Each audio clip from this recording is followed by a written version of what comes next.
हाय बच्चा लोग, आप सभी लोगों का स्वागत है इंडिया सीयूटी के अंदर। आप सभी लोगों के सीयूटी यूजी 2026 के एग्जामिनेशन ऑलरेडी चल रहे हैं। बहुत सारे बच्चों का भी एग्जाम होने बाकी है और बहुत सारे बच्चों के एक दो या ऑलमोस्ट सारे सब्जेक्ट के एग्जाम हो चुके हैं। एग्जाम देने के बाद हर एक बच्चे का tension 2x 3x 4x 5x time बढ़ चुका है। क्यों भैया? जितना सोचा था एग्जाम में जैसा परफॉर्म करेंगे, जैसा मॉक टेस्ट में परफॉर्मेंस आ रहा था, कुछ उस तरीके का वहाँ पे परफॉर्मेंस नहीं निकला। What ever the reason, exam tough था, मैनेजमेंट खराब था, वहाँ पे चीज़ें प्रेशर हैंडल नहीं हुआ, किसी भी रीज़न से सब बच्चों का यही कहना है कि भैया हमने जितना सोचा था उस तरीके से हमारा वहाँ पे परफॉर्मेंस नहीं निकला है। अब टेंशन है कि जो भी हम परफॉर्म करके आए हैं क्या उसके बेसिस पे हमारा किसी यूनिवर्सिटीज़ में एडमिशन होगा कि नहीं होगा। आपने जो मार्क्स कैलकुलेट करे और उस मार्क्स के बेसिस पे आप डिसाइड करे हो कि मेरा एडमिशन किसी यूनिवर्सिटी में होगा कि नहीं होगा। मेरे को ड्यू जाना है, मेरे को एसआरसीसी जाना है, मेरे को हिंदू जाना है, मेरे को बीएचयू के एमएमबी जाना है, एफएमसी जाना है, मेरा एडमिशन होगा कि नहीं होगा। आप उस मार्क्स को कैलकुलेट ना करते हुए मैं कहूँगा आप नॉर्मलाइजेशंस के बारे में एक बार सोचें। नॉर्मलाइजेशन एक बहुत इंपॉर्टेंट टर्म है कॉम्पिटिटिव एग्जाम की दुनिया में। जितने भी बच्चे ने अभी क्लास 12 तक पढ़ाई करी है, जस्ट पास आउट हुए, आपने आज तक नॉर्मलाइजेशन नाम की कोई चीज़ सुनी नहीं होगी। और यही नॉर्मलाइजेशन से एक इम्पॉर्टेंट फैक्टर हो जाता है आपको किसी भी यूनिवर्सिटीज़ में एडमिशन दिलाने के लिए।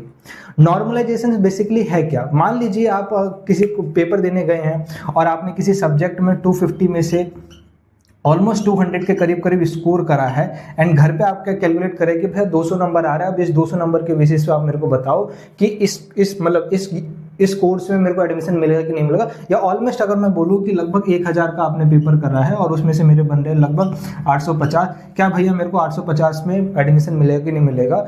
इस 850 के ऊपर भी कंडीशन अप्लाई हो रही है, वो है नॉर्मलाइजेशन। अगर आप ये सोच के चल रहे हैं कि यही 850 है जो मेरे को एडमिशन दिलाएगा, तो मैं डेफिनेटली कह सकता हूँ कि आप जिस यूनिवर्सिटी जिस कॉलेज के बारे में सोच रहे हो वहाँ पे एडमिशन होना मुश्किल हो जाए। डरने की बात है लेकिन यही रियलिटी है। जितना मैंने देखा है नॉर्मलाइजेशंस को, आप सभी के ऑलमोस्ट हर एक बच्चे के मार्क्स बढ़ने की प्रोबेबिलिटी जितनी नहीं है उससे कई गुना ज़्यादा मार्क्स घटने की है। अब ये मार्क्स आपके 10 नंबर से लेके आपके 50, 60, 70 नंबर तक आराम से घट जाएगा। इसमें कोई बड़ी बात नहीं है। पिछले साल कई बच्चों के 100 नंबर तक भी मार्क्स घटे हैं। ओवरऑल मैं मार्क्स की अगर बात करूँ तो, क्योंकि किसी एक सब्जेक्ट में 20-30 नंबर घटना मतलब अगर किसी बच्चे ने 4 सब्जेक्ट का पेपर दिया है और एक सब्जेक्ट में भी अगर 30 नंबर कम हो रहा है तो ऑलमोस्ट अगर बोलेंगे तो लगभग 120 नंबर कम हो जाएंगे उसके ओवरऑल। यानी वो सोच के चल रहा है कि अगर मेरे 850 आएंगे तो अगर इसमें से 100 कम कर ले तो वो 750 हो जाएगा। अब सवाल आता है कि जिस कॉलेज जिस कोर्स को मैं अभी प्रिडिक्ट करके चल रहा था कि 850 पे मिलेगा, क्या पता वो 750 पे ना मिले। ठीक है, आप ये सोच के चल रहे कि इस पे मिल जाएगा, लेकिन हो सकता है कि आपके मार्क्स ये हो और आपको वहां पे एडमिशन ना मिले। ठीक है, घबराने की बात नहीं है क्योंकि आगे जाके मैं कुछ चीज़ें बताने वाला हूँ जिससे आपको अपना मनपसंद कॉलेज एंड कोर्स मिल जाएगा। अभी बात इसको समझिए कि नॉर्मलाइजेशन का बहुत इंपैक्ट होता है। बढ़ने का केस बढ़ते भी है नंबर, हमने देखे हैं कि 10 से लेके लगभग 30, 40, 50 नंबर तक ओवरऑल नंबर बढ़ जाते हैं। क्योंकि बढ़ने की प्रोबेबिलिटी कम है, इसलिए मैं ये नहीं कहता कि एक एक सब्जेक्ट में 30-30 नंबर बढ़ जाता है। लेकिन हाँ, ओवरऑल अगर देखा जाए तो 4 सब्जेक्ट में हमने ये देखा है पिछले कई सालों में 20, 30, 40 नंबर, 50 नंबर बढ़ जाते हैं। इसमें कोई बड़ी बात नहीं है। लेकिन सोचो कि 100 नंबर बढ़ जा रहा है, वो बहुत मुश्किल है। ठीक है, लेकिन अगर मैं ये कह के चल रहा हूँ कि नॉर्मलाइजेशन में बढ़ने की प्रोबेबिलिटी लगभग 30% के करीब है, तो वहीं घटने की प्रोबेबिलिटी आपके 70% के करीब है। यानी ज़्यादा चांस है कि आपके मार्क्स कम ही होंगे। तो आप हमेशा जो भी अभी रॉ स्कोर कैलकुलेट कर रहे हैं उस रो स्कोर के बेसिस पे ये ना सोचिए कि जिस यूनिवर्सिटी जिस कॉलेज को टारगेट कर रहा हूँ मिल जाएगा कि नहीं मिल जाएगा। आप थोड़ा उसको कम करिए, आप उसको थोड़ा कम करिए एंड देन डिसाइड करिए कि जिस यूनिवर्सिटी जिस कॉलेज को मैं टारगेट कर रहा हूँ वो उस मार्क्स तक आते आते मेरे को मिल रहा है कि नहीं मिल रहा है। ये सेफ ऑप्शन है। क्यों सेफ ऑप्शन है? सबसे पहले आप नॉर्मलाइजेशन के बारे में मैंने समझा दिया आपको। नॉर्मलाइजेशन के केसेस में हमेशा घटता है, ये भी मैंने आपको समझा दिया। अब नॉर्मलाइजेशन किस तरीके से काम करता है वो समझ लीजिए। तो सबसे पहले आपके सामने जो चीज आती है, ठीक है, वो आती है परसेंटाइल, नॉट परसेंटेज।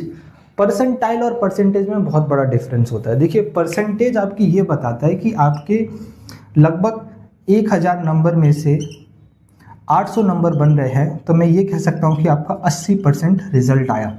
लेकिन इसी 80% में किसी बच्चे के 60 परसेंटाइल बन सकते हैं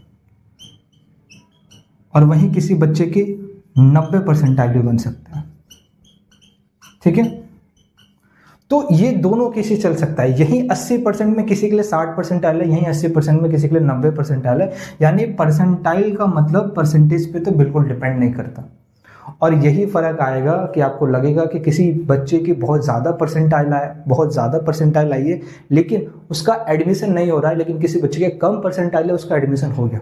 क्योंकि परसेंटाइल का लेना देना नंबर से लेना देना नहीं है। अब परसेंटाइल का लेना देना किससे है? फिर ये बड़ी टर्म है परसेंटाइल, और यही परसेंटाइल आपके मार्क्स कैलकुलेट करने में हेल्प करती है। तो कुछ इस तरीके का एनटीए एक रफली डाटा पैटर्न फॉलो करता है, which is 100 multiply with number of candidate in the shift with a raw school. कोई बच्चा है, कोई एक सब्जेक्ट के हिसाब से लेते हैं, ठीक है, कोई भी बच्चा है, किसी बच्चे ने लगभग मैं कहते हैं एक सब्जेक्ट में तो उसके 200 नंबर आ रहे हैं आउट ऑफ 250, ठीक है। आपका स्कोर लगभग आपका आ रहा है 220, ठीक। देन डिवाइड करा जाएगा number of candidate who appeared in that shift, मतलब उस शिफ्ट में कितने बच्चे बैठे थे। इस पूरे फॉर्मूले को अप्लाई करके आपकी परसेंटाइल कैलकुलेट करी जाएगी, और ये परसेंटाइल 60 परसेंटाइल भी हो सकते हैं, ये परसेंटाइल 90 परसेंटाइल पाई होती है। और बेस्ड ऑन दिस आपके नंबर कैलकुलेट करे जाते हैं। क्या कैलकुलेट करे जाते हैं? ये वाला नंबर, ये जो दिख रहा है ये, और यही नंबर आपको एडमिशन दिलाएगा, परसेंटाइल नहीं। बहुत सारे कॉम्पिटिटिव एग्जाम में जैसे जेडब्ल्यू मेंस का हो गया, जेडब्ल्यू एडवांस का हो गया, वहाँ पे परसेंटाइल के बेस पे एडमिशन हो जाता है, ठीक है। परसेंटाइल एक अच्छा फैक्टर है एडमिशन लेने के लिए, लेकिन सीयूटी यूजी में जितनी भी यूनिवर्सिटीज़ है वो नंबर को एक्सेप्ट करती है, परसेंटाइल को नहीं। तो कोई बच्चा, और ये हर साल कंफ्यूजन आएगा, आपके पास स्कोर कार्ड आएगा वहाँ परसेंटाइल मेंशन होगी, हर एक बच्चा ये सवाल पूछेगा कि भाई मेरे को 99 परसेंटाइल है, मेरे को एडमिशन मिल जाएगा खुश होके, 90 परसेंटाइल है, मेरे को एडमिशन मिल जाएगा खुश होके, ठीक है। लेकिन सही बात यह है कि वो 90 परसेंटाइल पे बहुत कम नंबर भी हो सकते हैं और वो 90 परसेंटाइल पे बहुत ज़्यादा नंबर भी हो सकते हैं। तो परसेंटाइल से आपका कोई लेना देना नहीं है। परसेंटाइल के बाद नंबर आएगा, जो भी नंबर आएगा, जितना भी नंबर आएगा, उसी के बेसिस पे आपकी यूनिवर्सिटीज़ में एडमिशन होगा। तो आई होप आपको परसेंटाइल का खेल समझ में आया होगा। अब ये परसेंटाइल आप कह रहे हो कि भैया कम परसेंटाइल पे भी ज़्यादा नंबर हो सकते हैं, ज़्यादा परसेंटाइल पे भी कम नंबर हो सकते हैं, ये किस तरीके से कैलकुलेट करते हैं? ये बस आप इतना समझिए, मान लीजिए एक शिफ्ट कंडक्ट करी जा रही है मैथमेटिक्स के एग्जाम की, इतने सारे एग्जाम्स हुए, इतने दिन हुए, इतनी सारी सिटीज़ में हुए, ठीक है। किसी एक शिफ्ट का एग्जाम लेते हैं, किसी एक दिन का, ठीक है, एग्जाम्पल में वहाँ पे एक बच्चे ने स्कोर करा, ऑलमोस्ट ज़्यादातर बच्चों ने अच्छा स्कोर करा, 250 में से 200, 220, 180, ये ओवरऑल रिजल्ट रहा, ठीक है, हर एक बच्चे का। उसके बाद एक दूसरी शिफ्ट का एग्जाम्पल लिया जाता है, वहाँ पे भी सेम एग्जाम लेवल था क्योंकि सेम बच्चे थे, ठीक है, मतलब क्लास 12 के बच्चे थे जो सीयूटी यूजी में मैथमेटिक्स डोमेन से एग्जाम दे रहे। वहाँ पे जो ज़्यादातर बच्चों का स्कोर आया वो आया 150, 160, 170, 140। तब जब इन दोनों शिफ्ट को कंपेयर करा जाएगा तो ये शिफ्ट को देखा जाएगा और ये शिफ्ट को देखा जाएगा, तो यहाँ से देखने के बाद ये पता चलेगा कि ये वाली जो शिफ्ट है उसमें जो आपका एग्ज़ाम का लेवल है वो बहुत हाई है, इसमें एग्ज़ाम का लेवल बहुत इजी है, यहाँ पे बच्चों ने बड़ी आसानी से स्कोर करा है, यहाँ पे बच्चों ने बहुत डिफिकल्टी स्कोर करा है। अब यहाँ वाले बच्चे का टॉपर लिया जाएगा, यहाँ वाले बच्चे का टॉपर लिया जाएगा, एंड देन उस टॉपर को इक्वलाइज करने के लिए देखा जाएगा कि इसको कितना नंबर दिया जाए कि इसके बराबर आ जाए, या इसमें कितना नंबर घटाया जाए कि इसके बराबर आ जाए। और इसी तरीके से रफली ये कहा जाएगा कि सब में फिर सारे बच्चों के मार्क्स में या तो घटाया जाता है या सारे बच्चों को मार्क्स बढ़ाया जाता है, कुछ इस तरीके का रफली चला जाता है। इसी तरीके से हर एक बच्चे के मार्क्स में इम्पैक्ट पड़ता है, और ओवरऑल हम जब देखते हैं हर साल रिजल्ट देखते हैं तो नॉर्मलाइजेशन स्कोर हर एक बच्चे का कम आता है। अब टेंशन क्यों नहीं है? आप तो कह रहे हो भैया अब तक तो टेंशन थी, एक तो एग्जाम खराब गया, ऊपर से आपने नॉर्मलाइजेशन की टेंशन दे दी कि भैया मार्क्स आप ऑलरेडी कम हो जाएंगे नॉर्मलाइजेशन चक्कर में, अब तो और टेंशन आएगी। देखिए टेंशन की बात इसलिए नहीं है क्योंकि अब तक आपने जो भी सुना है यूट्यूब पे, ठीक है, कट ऑफ को लेके, वो ऑलमोस्ट ज़्यादातर फॉल्स ही इन्फॉर्मेशन है कि दिल्ली यूनिवर्सिटी में अगर आपको नॉर्थ कैंपस चाहिए you have to score above 95 percentile. नहीं चाहिए, इतना नहीं चाहिए, हो जाता है आराम से। लगभग हाईएस्ट जो मोस्ट डिमांडिंग जो कोर्स है वो लगभग दिल्ली यूनिवर्सिटी के अंदर बीकॉम ऑनर्स ही है। अगर आप बीकॉम ऑनर्स में 90 परसेंटाइल 95 परसेंटाइल की तो बात ही दूर है, पिछले साल बीकॉम ऑनर्स की जनरल कैटेगरी कट ऑफ गई थी 912 या 913, ये पहले राउंड की कट ऑफ है। सोचिए सेकंड राउंड आएगा, सोचिए थर्ड राउंड आया होगा, उसके बाद स्पॉट राउंड 1, 2, 3 आएगा। लगभग आते आते बीकॉम ऑनर्स वहाँ पे आपको 850 के करीब मिला, तो मतलब 85% पे भी मिल जाता है। मैं बस आपको ये समझाने की कोशिश कर रहा हूँ कि जो भी इन्फॉर्मेशन आपको परसेंटाइल या परसेंटेज के बेसिस पे दी जा रही है कि इस यूनिवर्सिटी की ये कट ऑफ जाएगी, वो ओवरऑल आपको डराने के लिए ही है। कम मार्क्स आएंगे सब बच्चों के कम मार्क्स आएंगे तो ओवरऑल कट ऑफ डाउन ही जाएगी। आ रहा है बस समझ में? अगर हर एक बच्चे का सीयूटी में कम ही स्कोर आ रहा है, इस साल का सीयूटी एग्जाम बहुत हाई गया, तो पिछले साल की जो कट ऑफ है उससे भी कट ऑफ कम जाएगी। ठीक है, तो घबराने की जरूरत नहीं कि पिछले साल इतना गया था, मेरा खराब गया है। एक बार एग्जाम खत्म हो जाने दो, हर एक पेपर का एनालिसिस एनटीए के द्वारा पब्लिक करने दो कि किस तरीके का इस साल का रिजल्ट रहा है।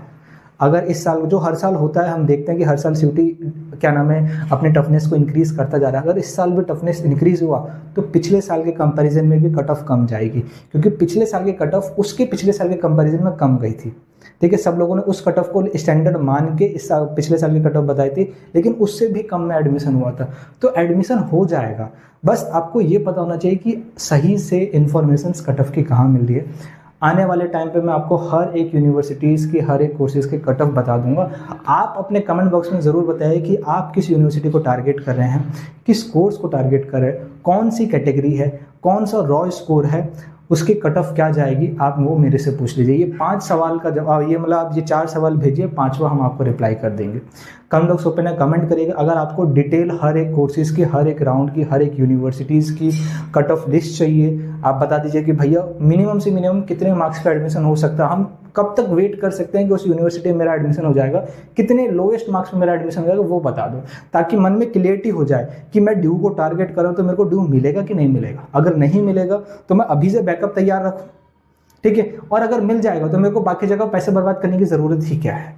मैं इतने सारे फॉर्म भरूंगा, उसमें भी पैसा लग रहा है। ड्यू का फॉर्म 200-250 का आता है, बाकी यूनिवर्सिटी का 1000, 2000, 1500 इस तरीके के फॉर्म्स हैं।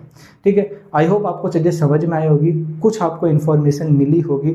बाकी सारी जगह तो आप इधर उधर भटकते रहोगे, दुनिया भर के अपडेट्स मिलते रहेंगे। सही जानकारी चाहिए, यूनिवर्सिटी के इंपॉर्टेंट इन्फॉर्मेशन चाहिए, इनसाइड जानकारी चाहिए। आपकी हर एक छोटी से छोटी प्रॉब्लम को सॉल्व करना है, कहीं पर 1 रुपया देने की ज़रूरत नहीं है। प्रेफरेंस लिस्ट से लेके हर एक आपके पर्सनल डाउट तक हर चीज़ का सपोर्ट है यहाँ पे।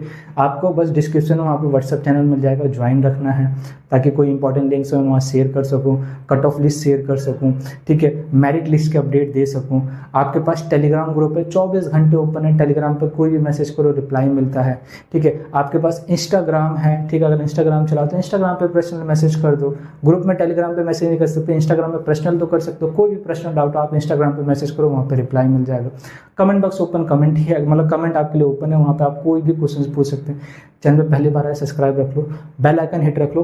कम वीडियोस आएगी, ठीक है, यहाँ कोई रेस नहीं चल रही कौन कितनी जल्दी अपडेट देगा। कम वीडियोस आएगी लेकिन आपके काम की आएगी, इन्फॉर्मेशन के साथ आएगी। इसलिए मैं कहूँगा चैनल को सब्सक्राइब रखो, बेल आइकन हिट रखो, ताकि कोई भी वीडियोज़ आए आपके पास तुरंत नोटिफिकेशन आओ। नोटिफिकेशन आया इसका मतलब अच्छी इन्फॉर्मेशन चाहिए।